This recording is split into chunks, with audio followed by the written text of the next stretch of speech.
Olá, meus irmãos. Quem fala com você mais uma vez é o pastor Anderson Macedo. Você está em mais um Momento Teologando e hoje nós vamos falar sobre um assunto muito interessante, sobre a vida de Sansão. A força de Sansão não estava na sua cabeleira, não estava em seus cabelos, em suas tranças.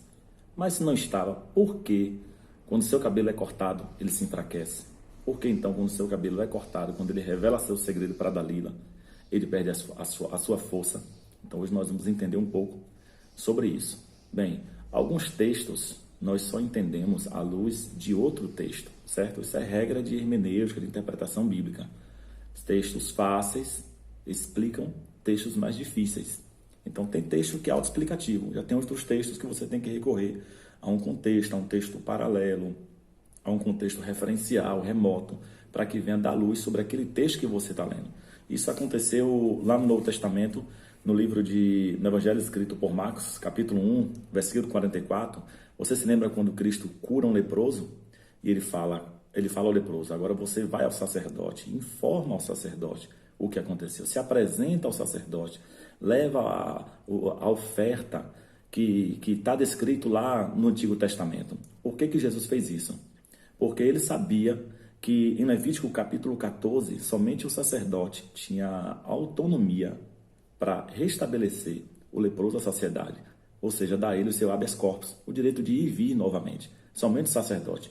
Como Cristo ainda estava cumprindo a lei, foi um momento antes do Calvário, foi necessário fazer isso. Então, só entendemos Marcos 1:44, este episódio, à luz de Levítico 14, porque é Levítico 14 que vai explicar tudo sobre as doenças de pele e a função do sacerdote quanto a esse problema. Então, um texto lança a luz sobre outro texto. E semelhantemente aconteceu com a vida de Sansão. Sansão foi um nazireu, que significa separado para Deus, consagrado ao Senhor. E desde das histórias infantis nós ouvimos que a força de Sansão estava no seu cabelo, homem forte, porque tinha um cabelo grande, e quando seu cabelo é cortado, ele se enfraquece. Só que não é bem por aí essa interpretação. Ele corta seu cabelo, se enfraquece, e a força estava no seu cabelo? Não, a força não estava no seu cabelo. Mas por que então, quando corta, ele perde a sua força? Bem, a gente deve entender Juízes 13, que 13 e 14 vai narrar ali a vida de Sansão, o anúncio do seu nascimento, sua obra, sua vida e sua morte. Está em Juízes 13 e 14. Entendemos Sansão à luz de Números. Isso, capítulo 6, Números, capítulo 6, que vai falar de todo o voto do nazireado, como é que funcionava a vida, o voto do nazireado, como é que deveria se comportar, a conduta, os votos, os propósitos, o comportamento de um nazireu, de um consagrado a Deus. O nazireu era um consagrado a Deus, separado para Deus. Como é que funcionava? Como ele deveria viver? Então, já que Sansão era um nazireu, assim também como foi Samuel e João Batista, certamente, a sua vida é entendida à luz de Números capítulo 6, porque só lá vai descrever todos os critérios, todas as regras e normas da vida do nazireado, do voto do nazireado. Então, primeiro você lê Número 6, depois você lê a vida de Sansão. E aí a gente vai entender. Bem, eu vou mostrar a você que a força de Sansão não estava nos seus cabelos. Vamos começar aqui com o episódio da sua vida. Eu marquei alguns versículos e queria que você prestasse atenção. Juízes, capítulo 13, versículo 25, a primeira expressão. E o Espírito do Senhor começou a agir nele. Nele quem? Em Sansão. O Espírito do Senhor começou a agir nele em Manedã, entre Zorá e Estaol. Pronto. Capítulo 14, versículo 6. Então, o Espírito do Senhor de tal maneira se apossou de Sansão, que ele rasgou o leão como quem rasga um cabrito, sem nada ter nas mãos. Sansão, no entanto, não contou nem para seu pai, nem para sua mãe o que havia feito. Pela segunda vez, o Espírito Santo, ok? Terceira vez, vamos agora para o capítulo 14 ainda, versículo 19.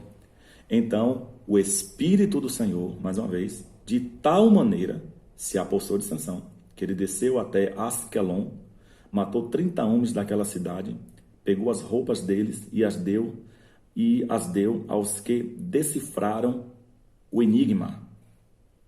Capítulo 15, versículo 14 agora. Quando Sansão chegou a Leí, os filisteus foram gritando ao encontro dele. Mas o Espírito do Senhor de tal maneira se apossou de Sansão, que as cordas que ele tinha nos braços se tornaram como fios de linho queimados, e as amarras que ele tinha nas mãos se soltaram. Pronto, nós vemos várias evidências aqui, mostrando claramente que todas as vezes que Sansão era impelido, queria cometer um ato de bravura, de força, de vitória, de triunfo, quem vinha sobre ele? O Espírito do Senhor vinha sobre ele, e ele executava aquela obra poderosa. Mas por que então, quando seu cabelo é cortado, ele perde a força? Capítulo 16, versículo 19. Dalila fez com que Sansão dormisse no colo dela, e tendo chamado um homem, mandou-lhe rapar-lhe as 7 tranças da cabeça. E assim começou a subjugá-lo. Sansão havia perdido a sua força. Então ela gritou: Sansão, os filisteus vêm vindo aí. Ele despertou do sono e disse consigo mesmo: vou sair como nas outras vezes e me livrarei. Mas ele não sabia que o Senhor já havia se retirado dele. É aqui que está o mistério. Ele não sabia que o Senhor já havia se retirado dele. Números, capítulo 6, versículo 7, diz que o nazireado, o sinal do nazireado, estava sobre a cabeça do nazireu. O quê? O cabelo. O cabelo era o sinal do nazireado para todos que olhassem para ele. Sabia que ele era um nazireu, um consagrado a Deus. Quando o seu cabelo é cortado, já que aquilo era um voto consagratório muito sério, quando o seu cabelo é cortado, quebra-se o voto.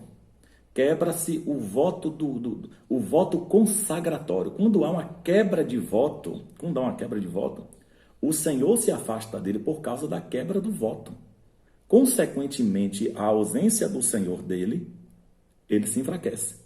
Você entendeu? Então não foi o corte do cabelo em si, o corte do cabelo, somente isso. Cortou o cabelo, quebrou o voto. Quando quebra o voto, o Senhor se afasta dele. Por isso que ele enfraquece.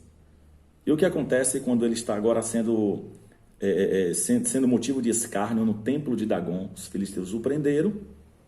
E no capítulo 16, versículo 28, diz assim: Sansão clamou ao Senhor e disse: Senhor Deus, peço-te que te lembres de mim. Dá-me força só mais desta vez, ó Deus, para que eu me vingue dos filisteus que furaram os meus olhos.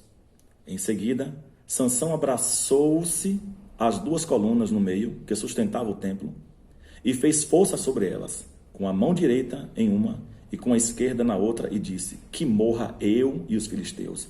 E empurrou com toda a força, e o templo desabou. Ora, Sansão está pedindo força a Deus ou está pedindo o cabelo de volta? Se a força estivesse no cabelo, Senhor, faz agora uma obra miraculosa, algo sobrenatural, me dê meus cabelos de volta para que eu tenha força e destrua esse templo. Não. Ele ora a Deus e diz: Senhor, dá-me força somente essa vez. O próprio Sansão reconhecia que a força dele não vinha do cabelo, que o cabelo fazia parte do sinal do voto consagratório do nazireado. Ele então não pede cabelo de volta, não pede algo sobrenatural sobre sua cabeça. Ele pede força a Deus, poder, para que ele conseguisse destruir tudo aquilo e matasse ali milhares de filisteus que eram os maiores inimigos de Israel naquela época. Então, desmistificando isso aqui, através da clareza das Escrituras, a força de Sansão não estava no seu cabelo. O cabelo era o sinal do nazireado. Ele perde a força quando corta o cabelo porque há uma quebra de voto consagratório. Com a quebra do voto consagratório, nós lemos o texto, o Senhor se afasta dele. Por causa do afastamento do Senhor, ele perde a sua força. E logo após, no seu último ato, antes da sua morte, que ele pede a Deus? Força novamente. E Deus dá essa força, ele consegue derrubar o templo. Então, essa é uma das regras de interpretação bíblica, de hermenêutica.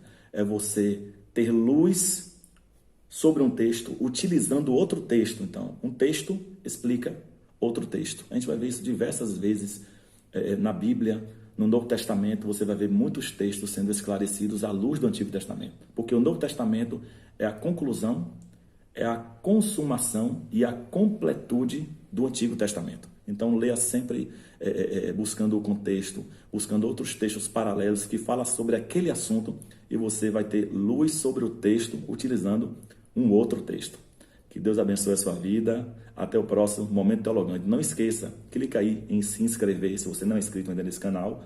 Ativa o sininho aí, clica no sininho, para que toda vez que eu colocar um vídeo novo, você seja notificado que tem um conteúdo novo. Deus abençoe a sua vida. Na descrição também desse vídeo vai ter aí os nossos links aí da nossa página oficial do Momento Teologando no Facebook e também pelo Instagram. Siga lá a gente no Instagram que lá tem